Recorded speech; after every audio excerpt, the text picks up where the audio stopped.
Oh, welcome back to Persona. We've been talking for a little bit just to kind of warm up.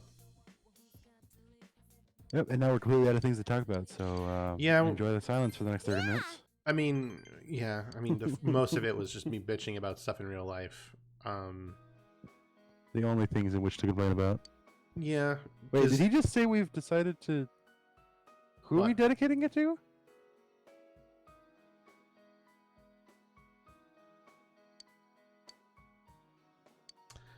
I thought it said we're dedicating this to Nanako, and I was really confused for a second. You've decided to watch TV it. with Nanako. It's a documentary about a young man searching for his real father. I thought it said we dedicated something about... Anyway. Hey, Big Bro. Means not fake.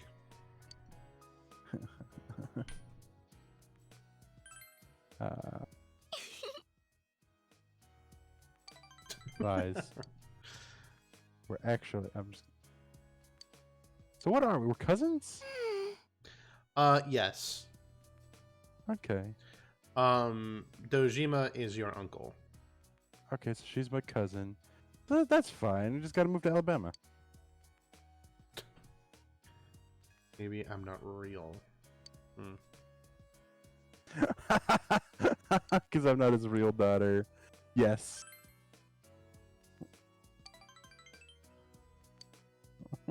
Yes, we're not his real daughter. She's dead.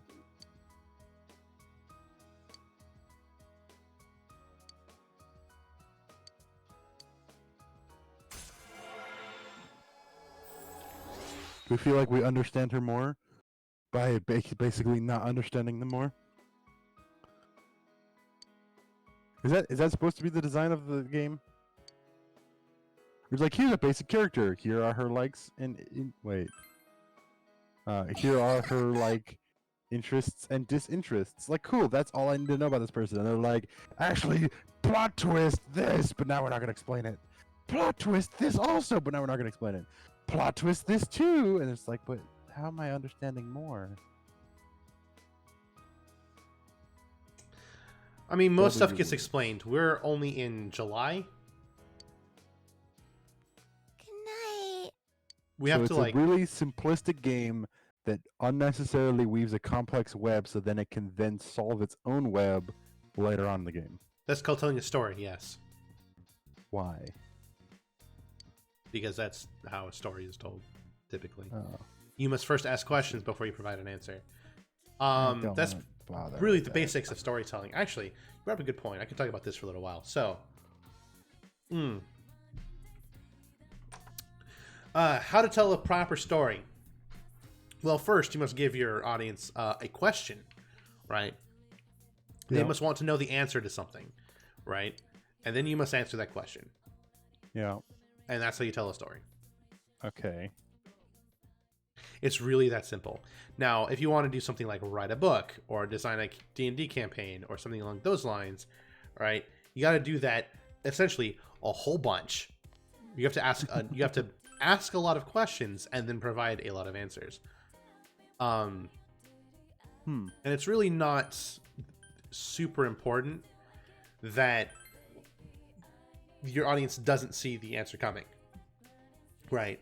The answer shouldn't be super obvious, because then it'll be boring. But it also shouldn't be like, if you can make it impossible to find, then power to you. Well, actually, that's a problem.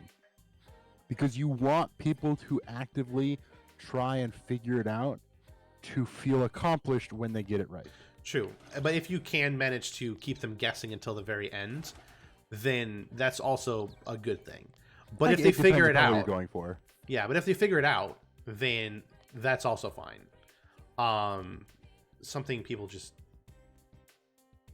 don't get. What, they get upset if they figure out the answer? No, it's not that. It's what storytellers these days don't get.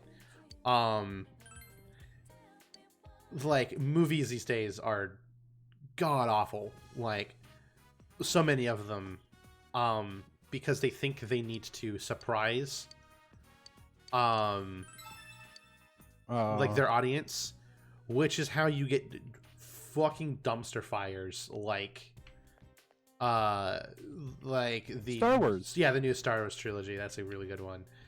But that's far from the only example. It's just probably one people will get. Endgame, like there are a lot of things in the MCU that are a problem. Things that just don't make any sense. Fuck. Just the buttons. That's all the buttons. Just leave the shopping district. It's just, yeah, like, for example. Let's talk about Endgame for a moment. After the events of Infinity War, right, you roll into Endgame. And they do a pretty good job of kind of surprising you a little bit. By being like, oh yeah, and then 3 years went by. Right? Yeah.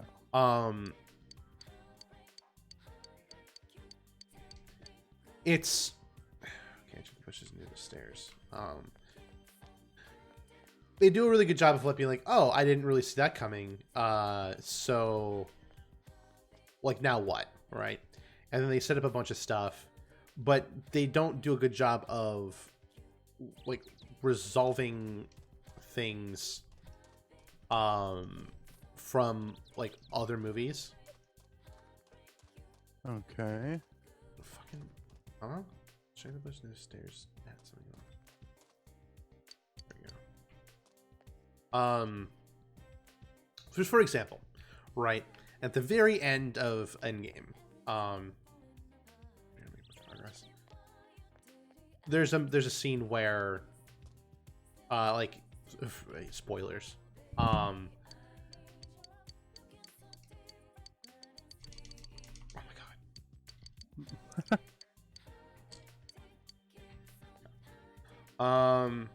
Look back to one. Just need a shrine. Okay. There's a scene where Captain America goes back in time or whatever to put shit back, which doesn't really make much sense because Hollywood can't do time travel to save their goddamn lives. Yeah. It's a shrine. But he goes back in time to put shit back, and then like he doesn't come back, and you're like, huh, that's odd. And it doesn't really make sense for the Captain America character, as people have definitely pointed out more than once, plenty of times, all over the place. Wait, hold on. He went back to be with what's her name, right? No, he went back to put the Infinity Stones back, and then decided, you know what? Screw it. I'm going to spend the rest of my life with what's her name instead Didn't he of sleep with her daughter, which would have been his daughter. Did he? Well, that happened in one of the previous movies. He like met her daughter, and it was like looked just like her because it was the same actor. And then like they had a whole thing. I don't remember that.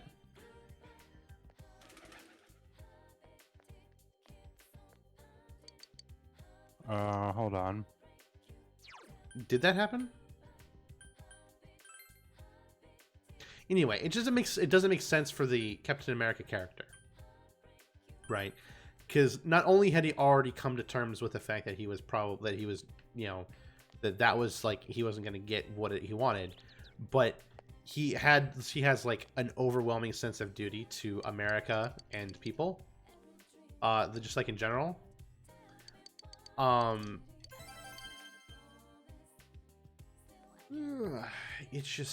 It didn't make any sense. And then, right, it just came time to like pass on the Captain America shield. You're like, okay, so needs to still be a Captain America kind of. Yeah, and that's comic book legitimate. Yeah, and that's fine. And he didn't give it to Bucky. Like that was just that. It was wild. I was like, what? I was like not only like surprised, but more than just a little bit upset. Because I was like, but like what? Literally, like Falcon walks over, right, and he's like, And Captain America's like, Falcon, you've been one of my best friends for a really long time. And I'm like, what the fuck are you talking about? No, he isn't. You guys have like not said 2 words to each other in a movie before. I'm like, Bucky has literally been your best friend for like 100 years. What are you talking about? I can think of no one better to hold this shield. And like, oh, I don't know. How about the other super soldier who you know very well, who like Civil War was literally fought over because you cared about him so much? What are you talking about? And I'm like, clearly, okay, it's pretty obvious why they did that, right? I don't think we're covering any new ground here when they're like, we need more diversity in the main cast, right? That's fine. I have no problem with that. Right? Like, Falcon, great character. I don't mind him being like one of the main characters. Why did he get Captain America's shield? What? Which, by the way, what? When Roger died, the shield was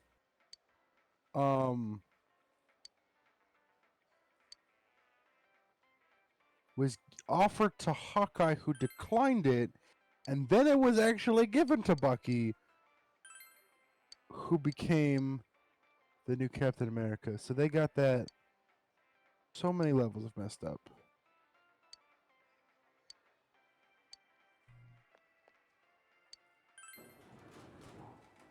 And offer the original shield. Hawkeye, Rogers will, and then Stark to look after Rogers. Stark offered the shield to Captain America.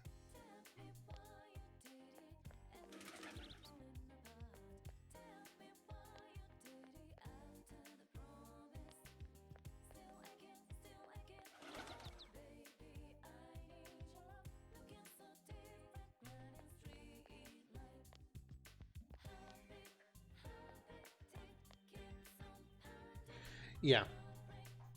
It was... Because, yeah, Bucky carried it until he eventually died, in which case Roger, who had been revived, re-picks up the shield again.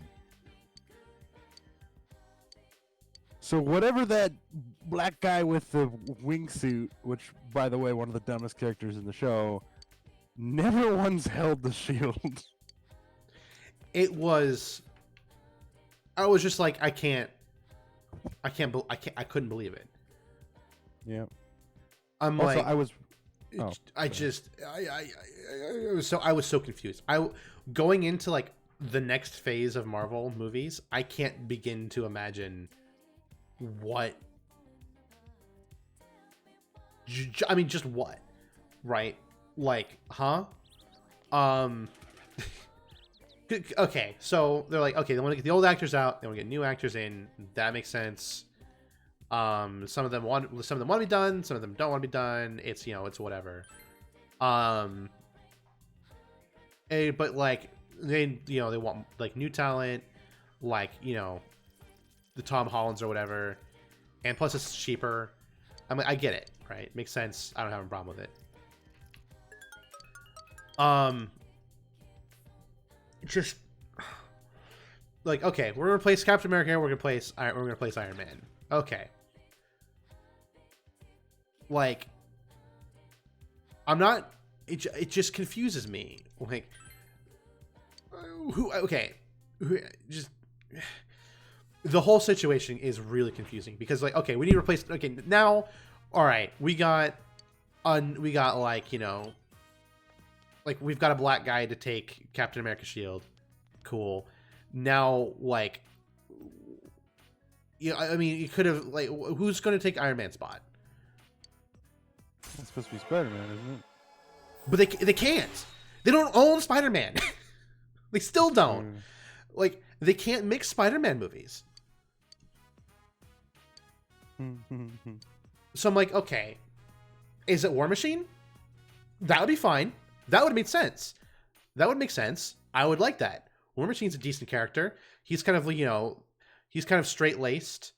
He would be like, what I really wish they had done was made the new Captain America or something, like like a little bit wild, a little bit wacky, a little bit off the cuff, right? And then War Machine takes Iron Man's spot, and there's a complete role reversal of Captain America and Iron Man, right?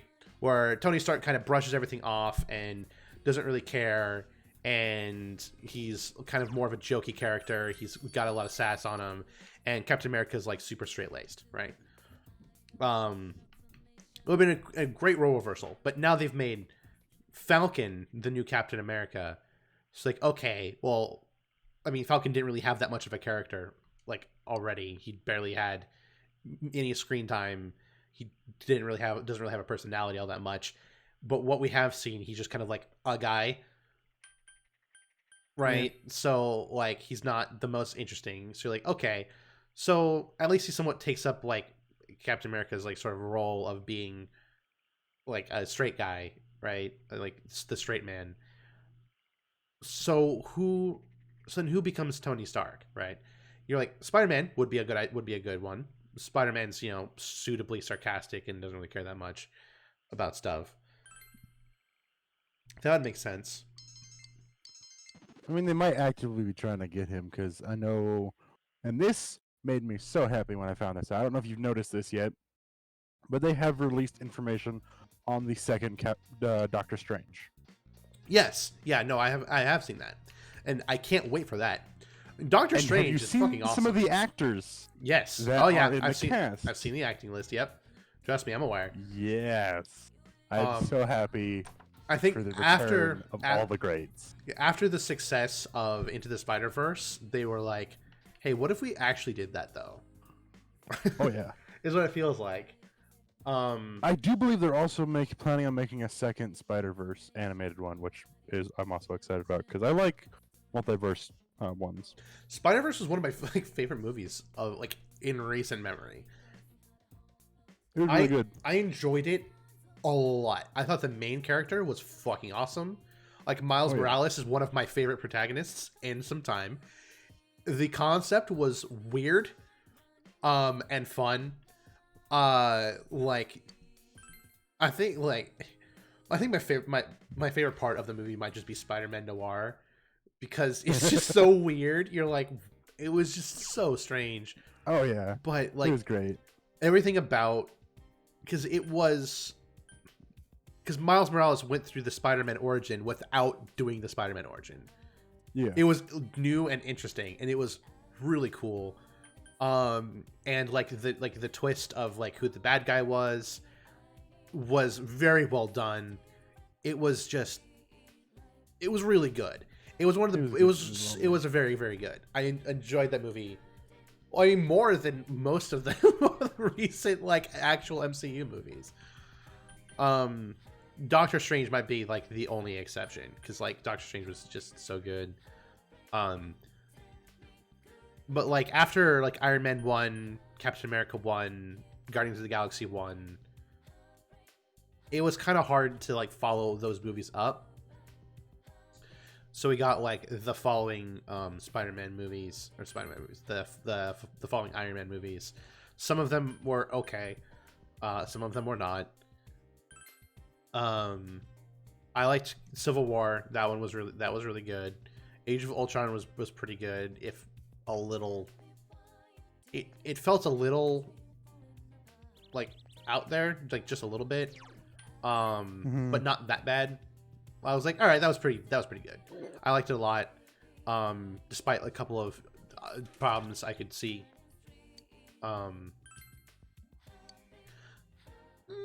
It's just,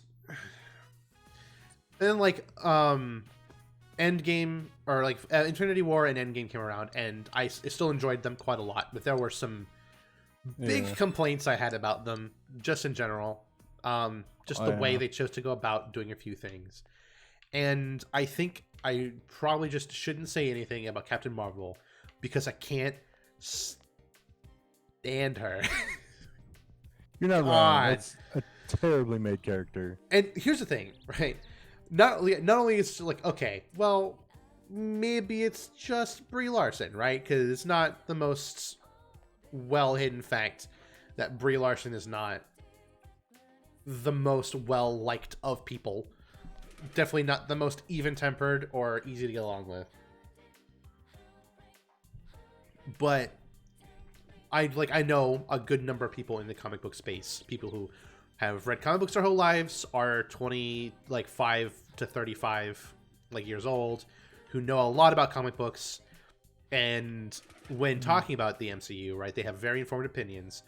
And I'm just like, why didn't I like Captain Marvel that much? And they're like, you would be far from the first one. Nobody likes Captain Marvel. They keep rebooting that character, trying to make her likable in any way, and everyone hates her.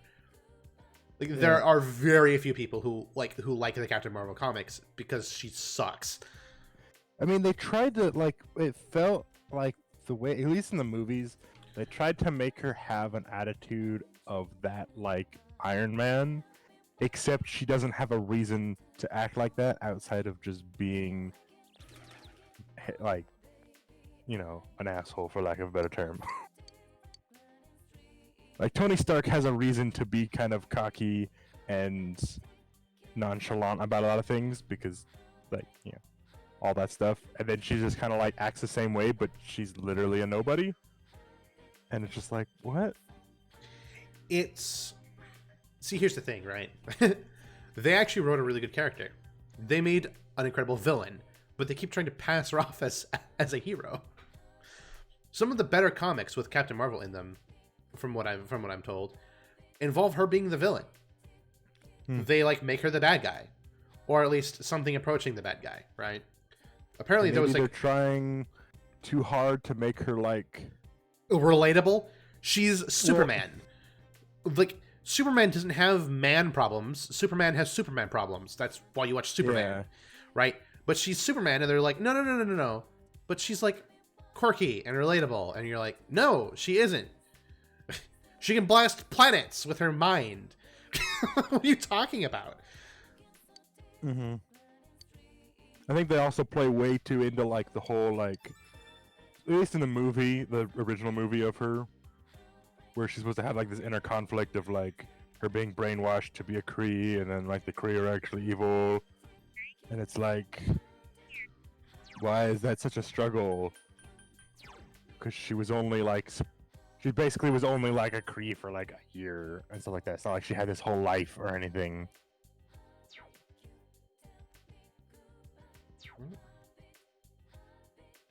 I don't know. It just seems so weird. Why they played so hard into this inner turmoil, and why she has issues, and that she's got all these totally human issues of identity crisis. But at the same time, she's supposed to just be this badass who can totally do whatever she wants and is super nonchalant about everything. But then the next frame, she's crying on the inside because of a baby picture or something. It's so stupid. It just doesn't, right? It just doesn't. A good character, right, is the sum of their parts, right? So you can't just take okay, here's some small thing that they have that here's one small thing, here's one small thing, here's one small thing, and then boom, here's a whole character. You're like, no, that's not how that works, right? You reflect nature and nurture are real things, and you need to reflect those in the character you write. Just she might just be an overly snarky person, sure, whatever, but just that's not a character, that's a trait, and it feels like they've taken a trait and tried to make a whole character out of it. She has no depth, and they were trying to take this person who has no depth, who has two character traits of being, oh, I'm really serious, and then but also I'm kind of sarcastic, right? That's not a person you want. That sounds like an asshole boss, right? That's the jerkwad who's in charge of you. Someone who's way too serious and also a prick, right? Because if you're lighthearted and funny and sarcastic, you're like, oh, what a jokester. If you're really serious and sarcastic, you're a dick.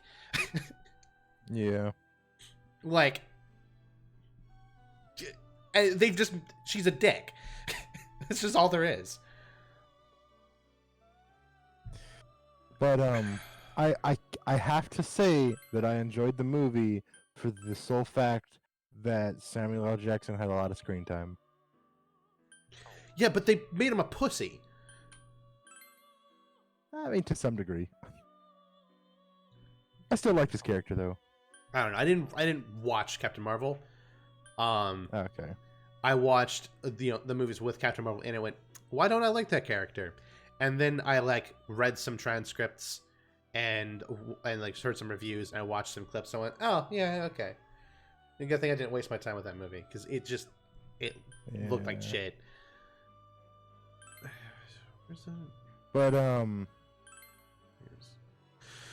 yeah, going back to the brand spectrum of everything, like it's one of those things where she's basically the MCU's version of Superman, right? Except in especially the movies, the MCU, the cinematic universe, like it's always supposed to be that the bad guys are always stronger and it's like this upward battle. But if she existed, they would have equal or greater power than the bad guys because she's supposed to be like the omnipowerful being of the universe, whatever nonsense, because of this power she has, right? At least of what we've have so far. I know there are greater enemies, but they haven't been in the MCU. Not yet. And so they have to come up with the stupidest of reasons of why she's never actually there to help. You're right. It seems rather contrived, doesn't it? But they're still gonna have a scene with her in it because she's got to be in the movie. So she's got to like show up at a random time, do something stupid, and then disappear, and then not be there at any other point when they actually need her. It's so it dumb. seems rather contrived, doesn't it?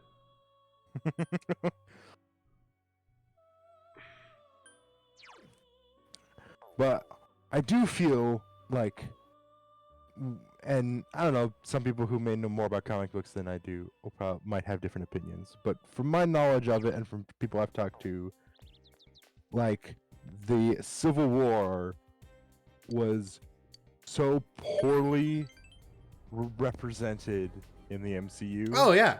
No, I mean, so the Civil War was, like, a significant amount of time. Like, it was years and years and years. It involved the X-Men. It involved like every MCU character. It spanned it spanned like a decade of real time being printed, and they made one movie.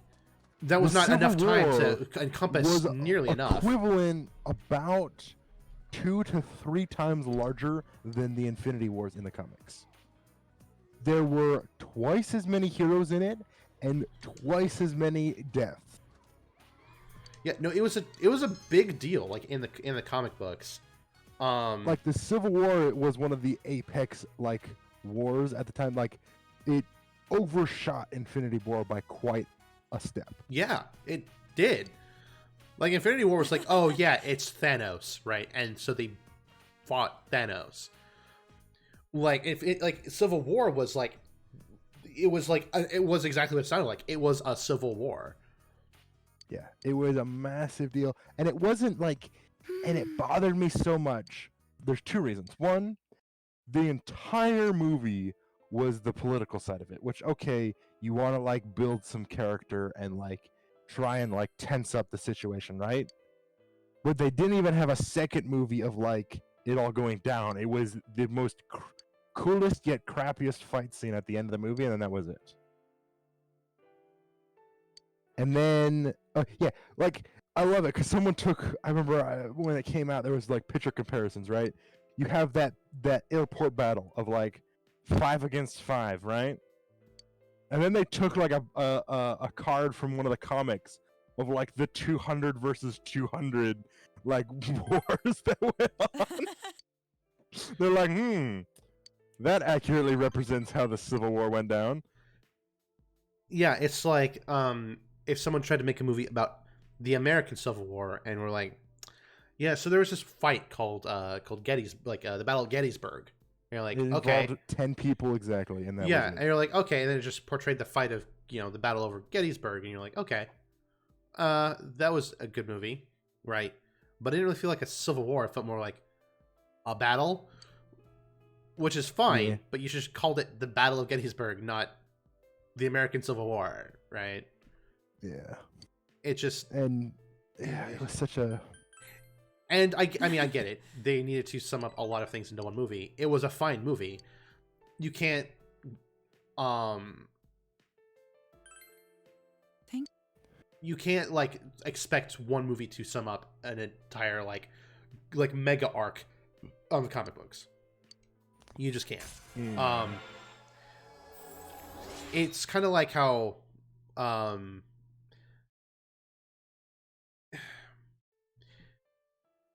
ish right. They did I think they did a fine job with the amount of time that they had.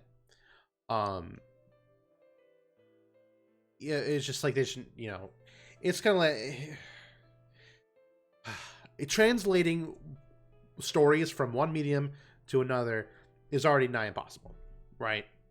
It's very difficult typically to go from a larger medium to a smaller one. Going from a small medium to a larger one is not terribly difficult, right? Writing a book out of a movie, right? You're going to do a fine job. Writing a movie out of a book, a lot harder. Welcome home. Yeah.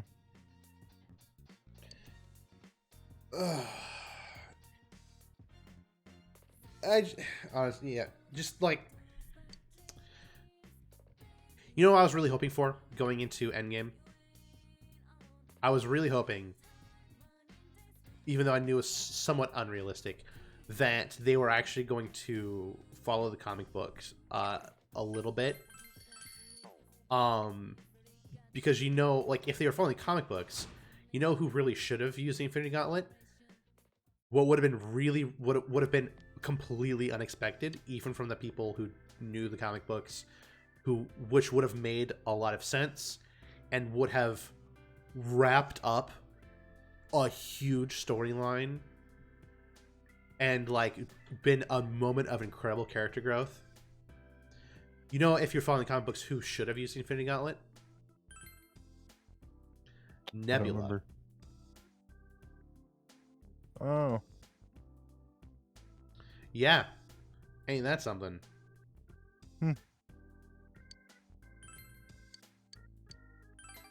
Yeah. Like, if she was like the spurned daughter, she had already gone through a lot of character growth in other movies, and at the end of that movie, and like she was like just starting to work for the good guys, that would have been like the redemption moment, right? It would have been like her getting back at her father. It would have been like it not only that, it would have been a very, very poetic, right? Because he literally killed Gamora to get to get the gauntlet working. Stone. Yeah, and if she had sacrificed herself to kill him, like that would have been like the most like poetic sort of ending to that sort of like all of that, right? It would have wrapped up her character quite well. It would have made her like memorable and awesome. And it would have been like, all right, Gamora's gone, Nebula's gone, Thanos is gone. We can move on to a new storyline, right? Except Gamora's not gone. I'm so upset about how they did that. I'm really upset about how they did that. Because it basically it feels like they've taken Star-Lord's character and wrapped a chain around his neck. Yeah, it made me really depressed how he was portrayed in those movies. It was upsetting. I was so excited to see how they interacted, and it was the most like just saddening. Like, because at the beginning, right, it's himself, right, and they go to grab the stone from the shop, and then it turns it was all trap and all that nonsense. And then like they're just like, and we've officially deleted Star-Lord's character, and we're uploading depressed sociopathic man. Star-Lord was such a good character, and they took character growth and in like the wrong direction, They Yeah. like destroyed it. And he had such potential. They just fucked him. They fucked him real hard. They destroyed his character and everything that made it good. And they're like, oh, and now he's some sort of sad sap who's like traveling the galaxy to find his lost love or whatever. And you're like, okay, but could that have been another character who did that? Yeah. Right? Could we not have Star-Lord and that character? Right? That's not Star-Lord. That's a character Star-Lord would make fun of. Yeah.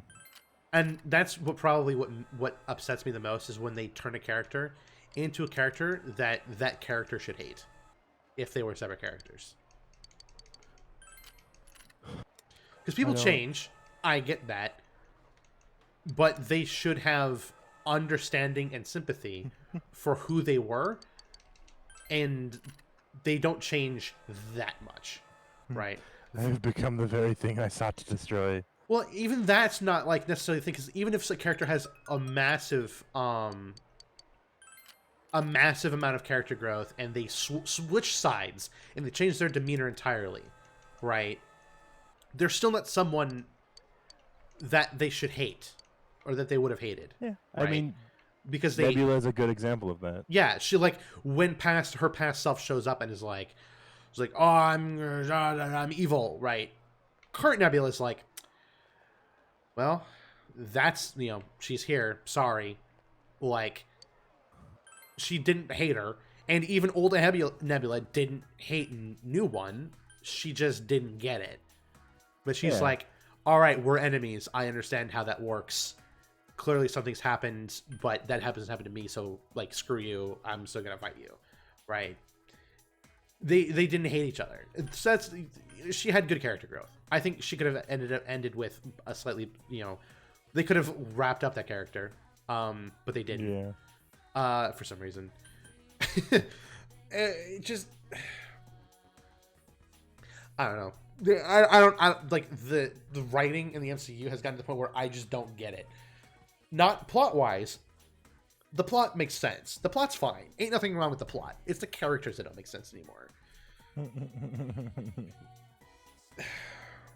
Well, thank you for tuning in this episode. We ranted a lot. Sorry. It's sort of a different approach, I think, to episodes where we actually just talk about stuff. Not a lot's happening in the game right now.